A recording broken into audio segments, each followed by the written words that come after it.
Om Swastiastu, selamat pagi anak-anak semua. Nah, pada hari ini materi akan Pak sampaikan melalui video pembelajaran ini. Jadi Pak harap anak-anak menyimak video ini sampai tuntas, karena di akhir video nanti Pak akan kirimkan beberapa tugas di grup kelas untuk anak-anak kerjakan. Kita akan mulai masuk pada materi subtema 2 anak-anak ya. Kita sudah mulai memasuki materi subtema 2 pada tema 4. Silahkan anak-anak buka buku paketnya, cari halaman 48 pada pembelajaran 1. Nah, pada pembelajaran sebelumnya di subtema 1 itu anak-anak telah belajar mengenai kewajiban dan hak anak-anak di rumah. Ya, apa saja hak anak-anak di rumah dan apa saja kewajiban yang harus anak-anak lakukan di rumah. Kemudian anak-anak juga telah belajar mengenai menentukan kemungkinan dari operasi hitung penjumlahan. Berapa tambah berapa supaya hasilnya 1000, atau berapa tambah berapa supaya hasilnya 1200. Masih ingat bukan?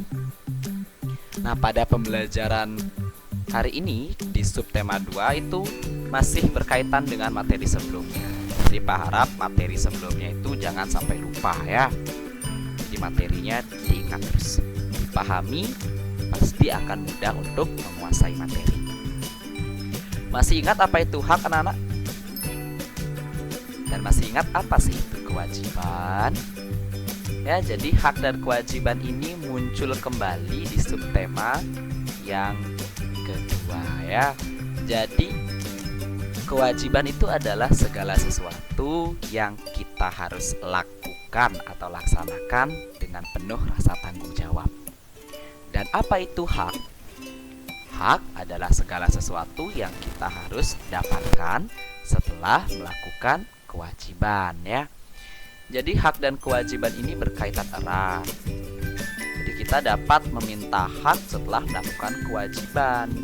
Jangan hanya terus meminta hak tanpa pernah melakukan kewajiban.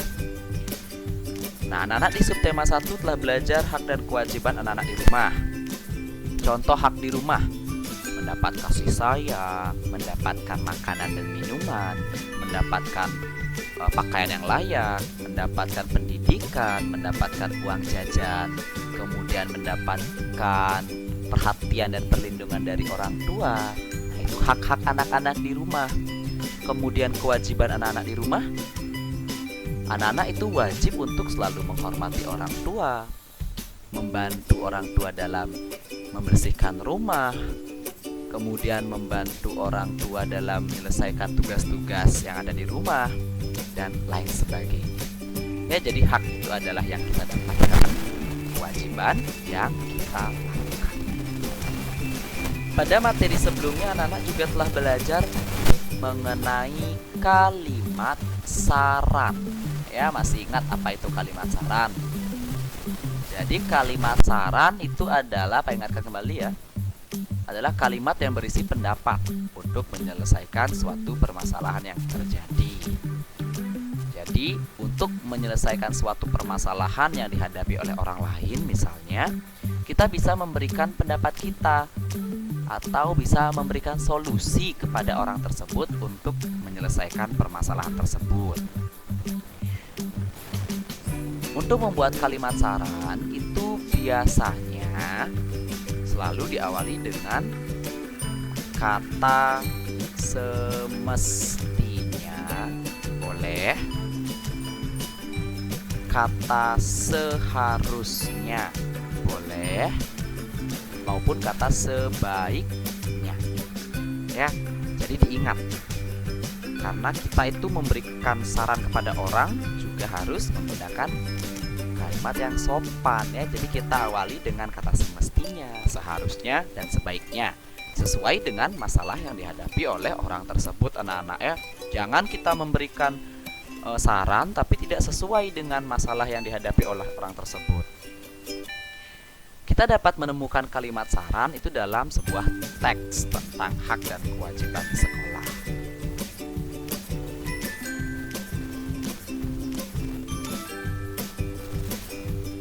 Nah, untuk menemukan kalimat yang bersamaan, kita harus membaca terlebih dahulu seluruh bagian teks dengan seksama. Nah, sekarang coba anak-anak perhatikan buku paketnya, kemudian anak-anak cari halaman 48 anak-anak. 48. Nah, di sini ada sebuah teks yang berjudul Rahasia Anak Pintar. Nah, silakan anak-anak baca terlebih dahulu apa saja rahasia seorang anak supaya jadi pintar. Kemudian anak-anak akan diminta untuk mengerjakan pertanyaan yang ada pada ini dia. Amati teks rahasia anak pintar. Kemudian garis bawahi kalimat yang menunjukkan penyelesaian masalah. Maksud dari penyelesaian masalah itu adalah solusi atau saran yang diberikan. Ya, jadi silahkan anak baca terlebih dahulu yang mana namanya solusi yang diberikan untuk menjadi anak yang pintar. Nah, di sini permasalahannya adalah setiap anak di kelasmu pintar dan baik hati. Ada anak yang pintar olahraga atau menari, ada juga yang pintar matematika atau bahasa, ada yang pintar menyanyi atau berteman dengan semua orang. Setiap orang itu mempunyai kepintarannya masing-masing. Apakah kamu dapat pintar tanpa berusaha? Tentu tidak ya. Pintar itu harus berusaha. Kalau mau pintar ya harus ada usahanya, anak-anak. Semua anak ingin pintar, tetapi belum tentu mereka tahu caranya. Jika ingin pintar, inilah rahasianya. Nah, jadi ini rahasianya. Jadi kita bisa temukan apa saja solusi yang diberikan. Solusi yang diberikan supaya bisa pintar adalah dengarkan saat guru menjelaskan. Dengan benar-benar tepat waktu, baca dan mengerti, dengan mudah-mudah bertanya kepada guru, jawabannya. Jadi selain itu bertemanlah dengan semua. Jadi kalau kita tidak membaca keseluruhan teks dengan seksama, kita tidak akan bisa menemukan solusi yang diberikan, anak ya. Jadi hal pertama yang harus kalian lakukan adalah baca buku atau baca dulu teksnya. Baru anak-anak bisa menemukan penyelesaian masalahnya atau solusi yang diberikan. Kemudian, bisakah kamu memberikan saran agar temanmu memperoleh haknya? Nah, contoh masalahnya yang pertama ya, Pak berikan contoh. Udin ingin pandai tentang alam sekitar. Dia tidak memiliki banyak buku. Nah, jadi masalahnya yang dihadapi Udin adalah dia ingin pandai tentang alam sekitar, tapi dia tidak punya banyak buku. Kira-kira apa saran yang bisa anak-anak berikan kepada si Udin? Ya, jadi masalahnya itu dia ingin pintar, tapi dia tidak punya buku dibaca.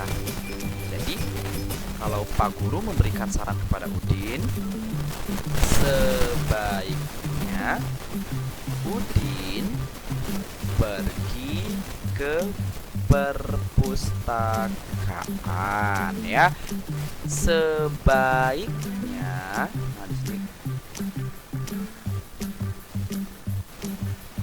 Sebaiknya Udin pergi ke perpustakaan. Karena Udin tidak mempunyai banyak buku, jadi Pak sarankan Udin untuk pergi ke perpustakaan. Karena di sana terdapat banyak buku yang dapat Udin pinjam. Atau Udin juga dapat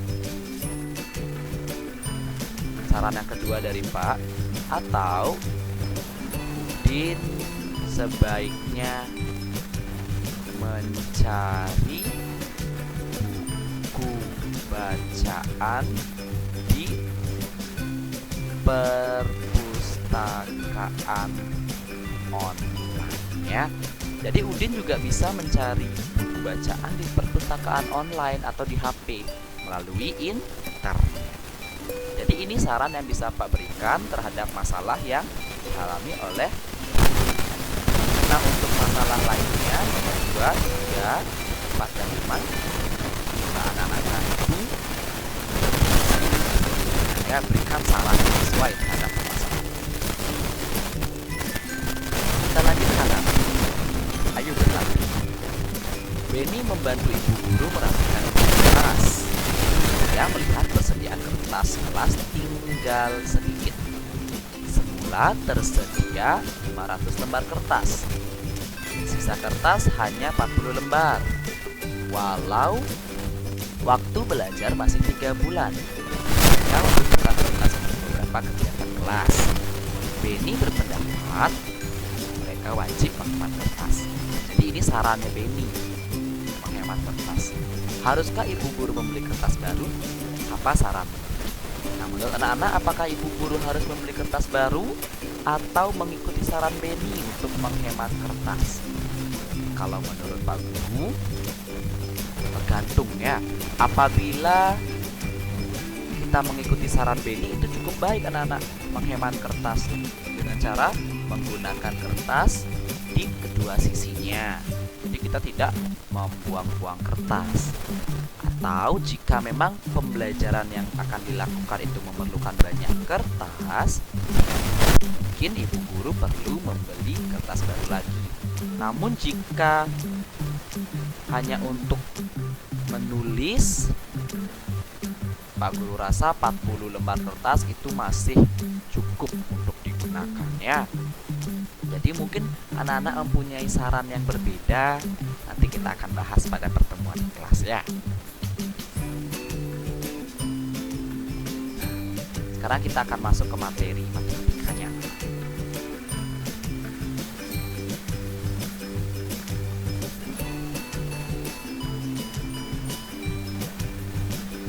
Nah, di sini anak-anak akan kembali belajar menentukan kemungkinan, namun pada operasi hitung pengurangan ya. Kalau sebelumnya anak-anak belajar pada operasi hitung penjumlahan, yang contoh soalnya seperti ini. Contoh titik tambah berapa, atau mana tambahnya Pak tidak bisa buka sekarang. Titik ditambah berapa, tambahnya. Kalau Pak klik tambah, maka video ini akan di stop anak-anak, atau Pak tulis tangan saja ya.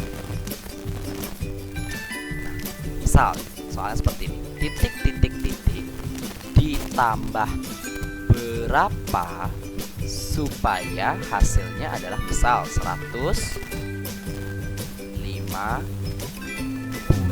Nah, jika soalnya seperti ini, bagaimana cara menyelesaikannya? Masih ingat?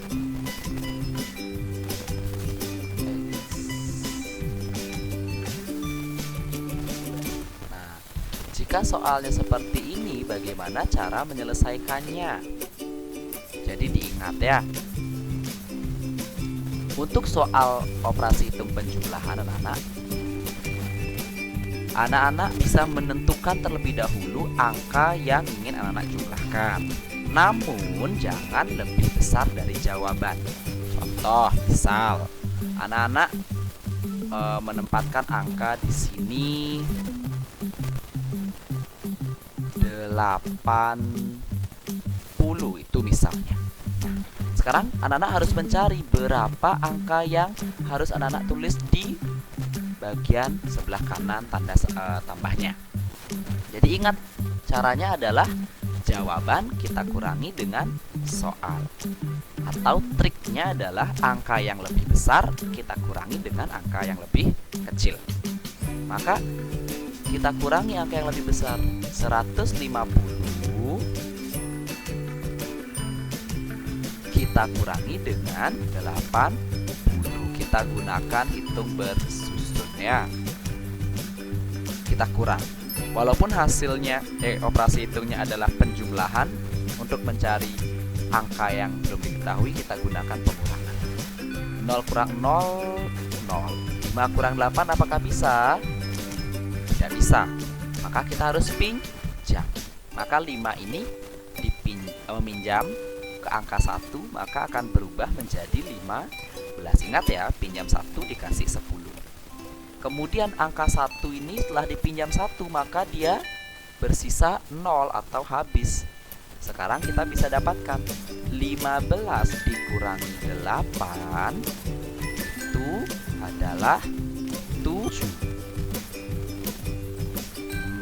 Ya, 15 dikurangi 8 adalah 7. Sehingga kita dapat jawabannya di sini. 7. Mudah sekali bukan? Ya, diingat-ingat caranya seperti ini. Kemudian contoh lainnya, perlu contoh lagi. Oke.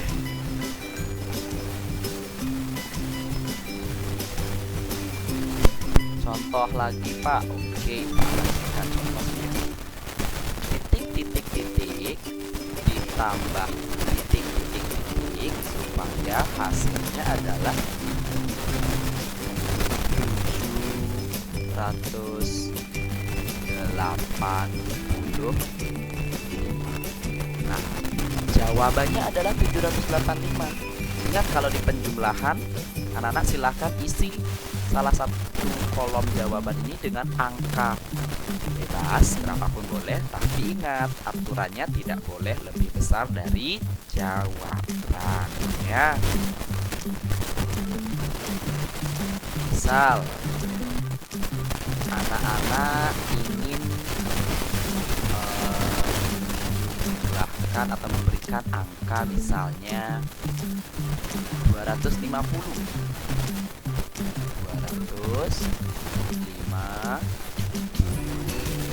Maka untuk menentukan jawaban yang di sebelah kiri, ingat jawaban kurang soal atau angka yang lebih besar kurang angka yang lebih kecil. Maka 785 kita kurangi dengan 250. Mudah saja ya. Kita kurang 5 kurang 0, 8 kurang 5, sisa kurang 2, sisa. Maka kita dapatkan jawabannya. Maka jawabannya adalah 130. Ya, ingat-ingat ya, itu di subtema yang pertama menggunakan penjumlahan. Nah, sekarang di subtema kedua masih sama, namun menggunakan operasi hitung pengurangan, ya. Caranya bagaimana? Untuk mendapatkan bilangan pertama, tentukan sebuah bilangan yang lebih besar dari bilangan yang diketahui. Untuk mendapatkan bilangan kedua, kembali lagi kurangi bilangan pertama dengan bilangan yang atau lebih paham, coba kita langsung contoh.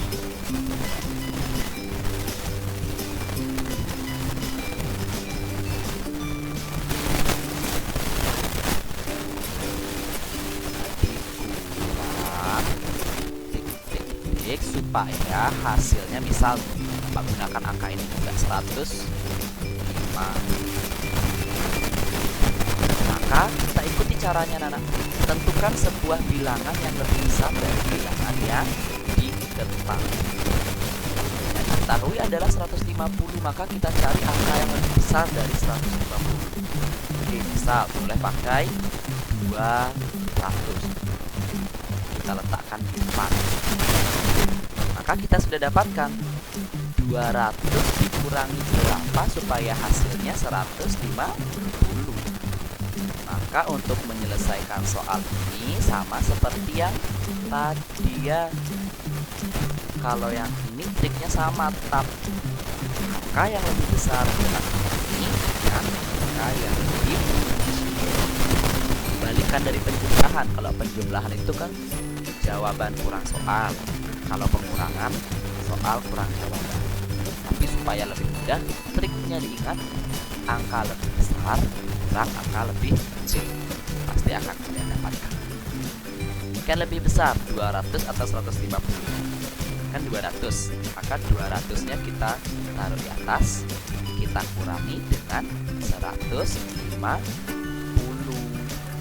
maka anak-anak sudah pasti dapatkan jawabannya. 0 kurang 0, 0 kurang 5 tidak bisa. Jangan tulis 5 dulu ya. Maka pinjam berubah menjadi 10. Minjamnya di mana? Di angka 2. 2 dipinjam 1, sisa 1. 10 kurang 5 dapatnya 5. 1 kurang 1 kan 0 di depan, boleh tidak kita tulis. Maka kita dapatkan jawabannya adalah 5. Gampang sekali bukan? Ya, jadi triknya adalah berikan dulu angka yang lebih besar dari jawaban, taruh di depan dulu, jangan dibuka nematu. Habis itu baru deh kita kurangi soal kurang jawaban atau pakai triknya biar kalian ingat. Angka lebih besar kurangi angka lebih kecil. Nah, coba sekarang kita masuk ke contoh soal di buku paket. Yang ini diketahui jawabannya adalah 40.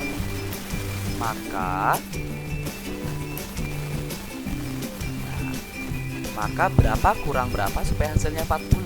Ingat anak-anak, ini ada di halaman 51. Ya, ada di halaman 51. Maka kita berikan dulu angka yang lebih besar di bagian depan. Yang lebih besar dari 40 berapa? 11 ya, boleh, apapun boleh. Contoh kalau Pak berikan dia 85. Maka kita sudah bisa sekarang. Angka besar dikurangi dengan angka yang lebih kecil. 85. Kita dengan jawaban soal dengan jawaban 4. Ingat, angka yang lebih besar 5 kurang 0, 8 kurang 4. Maka dapatlah jawabannya adalah 40. Gampang sekali kan? Jadi sangat mudah. Angka lebih besar kurangi angka lebih kecil. Nah, sekarang silahkan anak-anak coba kerjakan berlapis di rumah. Nanti Pak akan berikan bentuk-bentuk soal seperti ini ya anak-anak ya. Nah, sekarang lanjut latihan gerakan kaki. Tentu anak-anak pernah menari ya, yang ikut ekstra tari. Jadi pada saat kegiatan tari, unsur utama dalam tari adalah gerakan. Apa saja bagian tubuh kita yang bergerak? Semuanya, mulai dari kepala bergerak, tangan kita bergerak, badan kita bergerak, ya hampir semua anggota tubuh kita bergerak dalam tari. Nah, sekarang dalam tarian itu terdapat dua jenis gerakan anak. Ada gerakan lemah dan ada gerakan yang kuat.